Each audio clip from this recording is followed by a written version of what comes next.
Hello दोस्तों, नमस्कार। स्वागत है आप सभी का मेरे चैनल अफेयर्स प्लस में। इसमें हम आपको सप्ताह भर की सारी महत्वपूर्ण करंट अफेयर्स के बारे में बताने वाले हैं। तो इस चैनल को सब्सक्राइब और वीडियो को लाइक और शेयर ज़रूर कीजिए। चलिए अब वीडियो को शुरू करते हैं। हमारा पहला क्वेश्चन है, who won the Thomas cup badminton title of 2022? Thomas cup badminton title 2022 का खिताब किसने जीता है? आपको उस कंट्री का नाम बताना है। इसका सही जवाब होगा इंडिया। इंडिया ने इंडोनेशिया को 3-0 से हराया है। Sports ministry announce to give 1 crore to winner team. खेल मंत्रालय ने विजेता टीम को 1 करोड़ रुपए देने की घोषणा की है। India won this cup after 73 year. Bharat ने पूरे 73 साल बाद इस खिताब को जीता है। अब बात करें थॉमस कप की, तो ये जो टूर्नामेंट है इसे 1949 में स्टार्ट किया गया था and India become 6th country to win this trophy. India जो है वो छठा कंट्री बना जिसने इस ट्रॉफी को जीता है। हमारा अगला क्वेश्चन है, which of the two countries has decided to join NATO? आपको बताना है ऐसे दो कंट्री जिन्होंने नाटो ज्वाइन करने की घोषणा की है। इसका सही जवाब होगा फिनलैंड एंड स्वीडन। फिनलैंड और स्वीडन ने नाटो को ज्वाइन करने की घोषणा की है। अब नाटो के बारे में जान लेते हैं। नाटो का पूरा नाम है North Atlantic Treaty Organization. NATO को 1949 में स्थापित किया गया था। इसमें टोटल 30 मेंबर कंट्रीज हैं। नाटो को इस्टेब्लिश करने का पर्पस क्या था? नाटो को इस्टेब्लिश करने का पर्पस था providing security against USSR and also providing military and political assistant to the member countries. जितने भी मेंबर कंट्रीज हैं उनको यूएसएसआर के खिलाफ मिलिट्री और पॉलिटिकल असिस्टेंस प्रोवाइड करना। हमारा नेक्स्ट क्वेश्चन है, national dengue day is celebrated in. National dengue day किस दिन को सेलिब्रेट किया जाता है? इसका आंसर होगा 16 मई एवरी ईयर, यानी कि हर साल 16 मई को डेंगू डे सेलिब्रेट किया जाता है। Reason for dinghy. डेंगी होने का रीजन क्या है? डेंगी होने का रीजन है एडिस मॉस्किटो। अब डेंगी होने से क्या क्या प्रॉब्लम होते हैं? डेंगी होने से loss of platelets in human body. जो मानव शरीर है उसमें प्लेटलेट्स की कमी हो जाती है। Symptoms of dinghy is. Dinghy के लक्षण क्या हैं? तो डेंगू के लक्षण है तेज बुखार, तेज सिर दर्द, आँखों में दर्द, पीठ दर्द, नाक से खून बहना, मसूड़ों से खून बहना, उल्टी, जोड़ों में दर्द और डायरिया जैसी शिकायत होती है। दिस इज आल्सो कॉल्ड हड्डी तोड़ बुखार। डेंगू को हम लोग हड्डी तोड़ बुखार भी कहते हैं। नेक्स्ट क्वेश्चन की तरफ बढ़ेंगे। Recently Indian government has banned the export of which crop. हाल ही में भारत सरकार ने किस फसल के निर्यात पर रोक लगाई है? इसका सही जवाब होगा वीट। वीट यानी कि गेहूँ। Steps taken by government to control the local price of wheat. Local price को कंट्रोल करने के लिए भारत सरकार ने यह निर्णय लिया है। To manage food security and to help the poor country. Food security को मैनेज करने और पुअर कंट्री को हेल्प करने के लिए भारत सरकार ने यह कदम उठाया है। अब बात करें व्हीट प्रोडक्शन की, तो India is second largest producer of wheat. Bharat जो है दुनिया में गेहूं का दूसरा सबसे बड़ा उत्पादक है। अब बात करें पहले नंबर की, तो largest producer of wheat in the world is Ukraine. Ukraine जो है विश्व में सबसे बड़ा गेहूं का उत्पादक है। हमारा अगला क्वेश्चन है, रिसेंटली इसरो टेस्टेड विच रॉकेट बूस्टर। हाल ही में इसरो ने किस रॉकेट बूस्टर का टेस्ट किया है? तो इसका सही जवाब होगा गगन रॉकेट बूस्टर HS-200। हाल ही में इसरो ने गगन रॉकेट बूस्टर HS-200 का सफलतापूर्वक परीक्षण किया है। अब इसके बारे में थोड़ा जान लेते हैं। It is tested on 13 May 2022 at Satish Dhawan space centre, Sriharikota, Andhra Pradesh. Sriharikota Andhra Pradesh के सतीश धवन स्पेस सेंटर में इसको परीक्षण किया गया था। It will assemble in lower part of GSLV Mark 3। GSLV Mark 3 के लोअर पार्ट में इसको लगाया जाएगा और यह पूरी तरह से इंडिजिनस है यानी कि स्वदेशी है। And design and development is done by VSSC Thiruvananthapuram. VSSC Thiruvananthapuram में इस रॉकेट बूस्टर की डिजाइन और डेवलपमेंट का काम किया गया है। हमारा नेक्स्ट क्वेश्चन है, who won the world boxing championship 2022। World boxing championship 2022 के विजेता कौन है? तो इसका सही जवाब है Nikhat Zareen. She won this trophy on 19th of May 2022 by beating Thailand's Jitpong Jutamos. इन्होंने थाईलैंड की जिटपोंग जुटामस को 19 मई 2022 को हराया था। She beats Jutamos by 5-0 in 52 kg category. इन्होंने 52 kg की कैटेगरी में जिटपोंग जुटामस को 5-0 से हराया था। She became the 6th Indian woman boxer to do this after Mary Kom, Sarita Devi, Jenny RL and Lekha Kesi. मेरी com, Sarita Devi, jenny RL और लेखा केसी के बाद छठी ऐसी महिला बॉक्सर बनी है जिन्होंने वर्ल्ड बॉक्सिंग चैंपियनशिप 2022 का खिताब अपने नाम किया है। मेरी com has the highest number of win with 6 gold. मेरी कॉम जो है सबसे ज़्यादा 6 बार गोल्ड मेडल जीत चुकी हैं। नेक्स्ट क्वेश्चन है, who has been appointed as a new chief minister of Tripura. Tripura के नए मुख्यमंत्री के तौर पर किसे नियुक्त किया गया है? इसका सही जवाब होगा डॉक्टर मानिक साहा। डॉक्टर मानिक साहा को त्रिपुरा के नए सीएम के तौर पर नियुक्त किया गया है। इसके बारे में थोड़ा जान लेते हैं। स्वर्ण as 11th CM of Tripura on 15th of May 2022। 15 मई 2022 को इन्होंने त्रिपुरा के 11th सीएम के तौर पर शपथ ग्रहण किया। ही रिप्लेस्ड बिप्लब देव।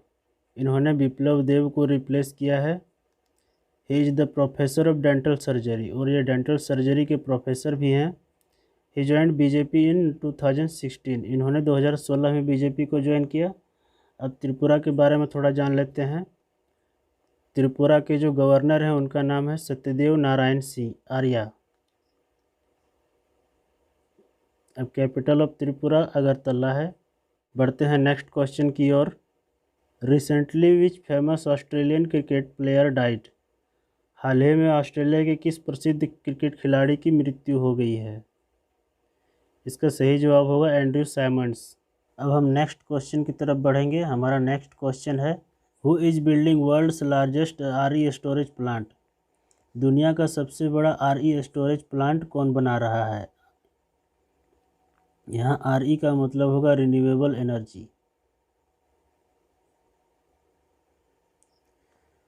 तो इसका सही जवाब होगा ग्रीनको ग्रुप। ग्रीनको ग्रुप दुनिया का सबसे बड़ा रिन्यूएबल एनर्जी स्टोरेज प्लांट बना रहा है। और ये कहाँ बना रहा है? ये बना रहा है कुर्नूल आंध्र प्रदेश में, जिसकी कैपेसिटी होगी 5230 मेगावाट की, और इसकी टोटल कॉस्ट $3 बिलियन होगी।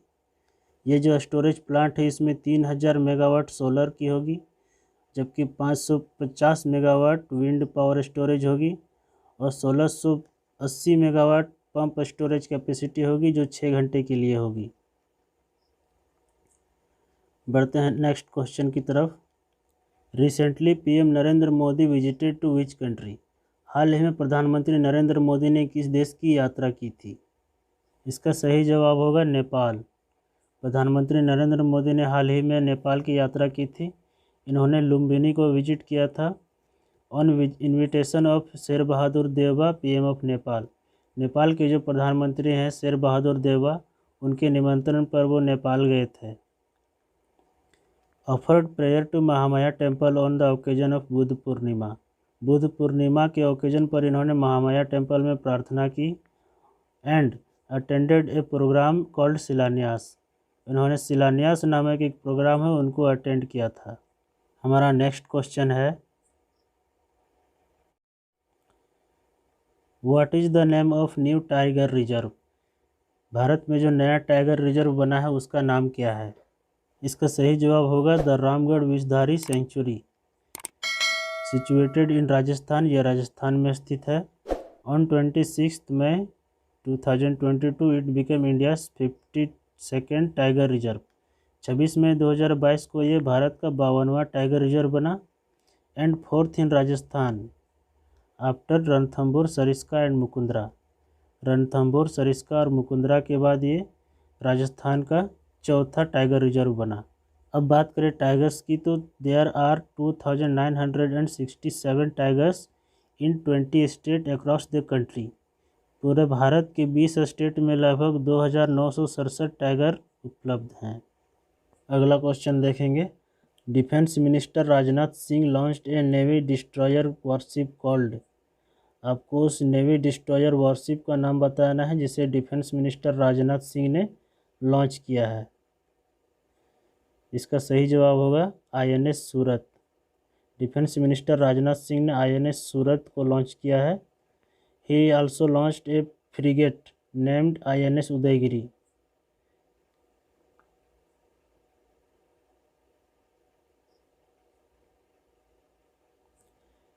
इन्होंने INS उदयगिरी नामक एक फ्रिगेट को भी लॉन्च किया है। Launched both frigate and destroyer from Mazagaon dock limited Mumbai. इन्होंने मझगांव डॉक लिमिटेड मुंबई से फ्रिगेट और डिस्ट्रॉयर को लॉन्च किया है। फुली इंडिजिनस टू सपोर्ट आत्मनिर्भर भारत मिशन। यह पूरी तरह से स्वदेशी है जो आत्मनिर्भर भारत मिशन को सपोर्ट करता है। नेक्स्ट है union government has decided to establish a new council. What is the name of the council. उस काउंसिल का नाम क्या है जिसे यूनियन गवर्नमेंट ने इस्टेब्लिश करने का डिसाइड किया।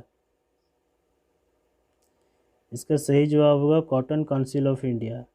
यूनियन गवर्नमेंट ने कॉटन काउंसिल ऑफ इंडिया नामक एक नए काउंसिल को बनाने का निर्णय लिया है। Union government decided to make cotton council of India in the chairmanship of Suresh bhai Kotak. ये जो काउंसिल है ये सुरेश भाई कोटक के चेयरमैनशिप में बनाई जाएगी। This will represent textile, agriculture, commerce, finance ministries along with cotton corporation of India and cotton research institute. यह represent करेगा textile, agriculture, commerce, finance ministries और साथ ही साथ कॉटन कॉरपोरेशन ऑफ इंडिया और कॉटन रिसर्च इंस्टीट्यूट को भी represent करेगा। Next question की तरफ बढ़ेंगे। हमारा अगला क्वेश्चन है NHAI signed a contract to build roads from fly ash with. NHAI ने किसके साथ कॉन्ट्रैक्ट साइन किया है फ्लाई ऐश से रोड को बनाने के लिए।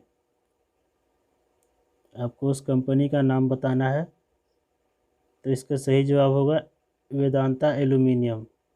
NHAI ने वेदांता एल्यूमिनियम के साथ एक कॉन्ट्रैक्ट साइन किया है जिसके तहत फ्लाई ऐश से रोड बनाए जाएंगे। और ये कहाँ बनाए जाएंगे, ये बनाए जाएंगे उड़ीसा में। अब फ्लाई ऐश के बारे में थोड़ा सा जान लेते हैं। It is the by product of thermal power generation using coal. कोयले से जो थर्मल पावर जनरेशन किया जाता है उसका जो बाई प्रोडक्ट है उसी को फ्लाई ऐश कहा जाता है। Used in cement making, construction and infrastructure industries. इसे सीमेंट मेकिंग में यूज किया जाता है, कंस्ट्रक्शन में यूज किया जाता है और इंफ्रास्ट्रक्चर इंडस्ट्रीज में भी यूज किया जाता है। 1 ton of fly ash can save 700 to 800 carbon emission and 341 litre of water. यह 341 लीटर पानी और 700 से 800 कार्बन एमिशन को सेव कर सकता है 1 tonne of fly ash. Next है establishment of new AIIMS is approved for which state. Bharat सरकार की ओर से एक नए एम्स को बनाने की स्वीकृति दी गई है और ये किस स्टेट के लिए स्वीकृति दी गई है। आपको इस स्टेट का नाम बताना है। तो इसका सही जवाब होगा कर्नाटका। कर्नाटका को नए एम्स की स्वीकृति मिली है। Approved by union minister of health and family welfare Mansukh Mandaviya. Mansukh Mandaviya ने इसको अप्रूव किया है। It will come up at Kyalasanahalli near Hennur main road in Bengaluru. इसे बेंगलुरु में स्थापित किया जाएगा, हेन्नूर मेन रोड के नज़दीक क्याला सानाहल्ली के पास। अब हम लोग अगले क्वेश्चन को लेंगे। हमारा अगला क्वेश्चन है anti terrorism day in India is observed on. Anti terrorism day Bharat में कब ऑब्जर्व किया जाता है। इसका आंसर होगा 21 मई एवरी ईयर, यानी कि हर साल 21 मई को एंटी टेररिज्म डे ऑब्जर्व किया जाता है। It is observed on the death anniversary of former PM Rajiv Gandhi. Bharat के जो भूतपूर्व प्रधानमंत्री राजीव गांधी, उनके डेथ एनिवर्सरी पर एंटी टेररिज्म डे को ऑब्जर्व किया जाता है। He was assassinated on May 21, 1991 by LTTE terrorists at Sriperumbudur in Tamil Nadu. Tamil Nadu के श्री पेरम्बदूर में 21 मई 1991 को LTTE टेररिस्ट द्वारा भूतपूर्व प्रधानमंत्री राजीव गांधी का असैसिनेशन किया गया था। Rajiv Gandhi was youngest PM of India. ये जो है सबसे यंगेस्ट PM थे। He sworn as an PM at the age of 40। इन्होंने 40 साल में ही प्रधानमंत्री पद की शपथ ली थी। हमारा नेक्स्ट क्वेश्चन है, Vikram one rocket stage is test fired successfully by which space agency? किस स्पेस एजेंसी द्वारा विक्रम-1 रॉकेट स्टेज को सक्सेसफुली टेस्ट फायर किया गया है? इसका सही जवाब होगा स्काईरूट एयरोस्पेस। स्काईरूट एयरोस्पेस ने विक्रम-1 को सक्सेसफुली टेस्ट किया है। ये जो स्काईरूट एयरोस्पेस है ये हैदराबाद में बेस्ड है। And Vikram one is India's first ever privately design and developed rocket. ये जो विक्रम-1 है ये भारत का पहला प्राइवेटली डिजाइंड और डेवलप्ड रॉकेट है। It is for commercial missions. ये जो है इसको कमर्शियल मिशन के लिए इस्तेमाल किया जाएगा। नेक्स्ट है, who is the new CEO of Royal Enfield? Royal Enfield के नए CEO का नाम क्या है? इसका आंसर होगा बी गोविंदराजन। बी गोविंदराजन जो है वो रॉयल इनफील्ड के नए CEO होंगे।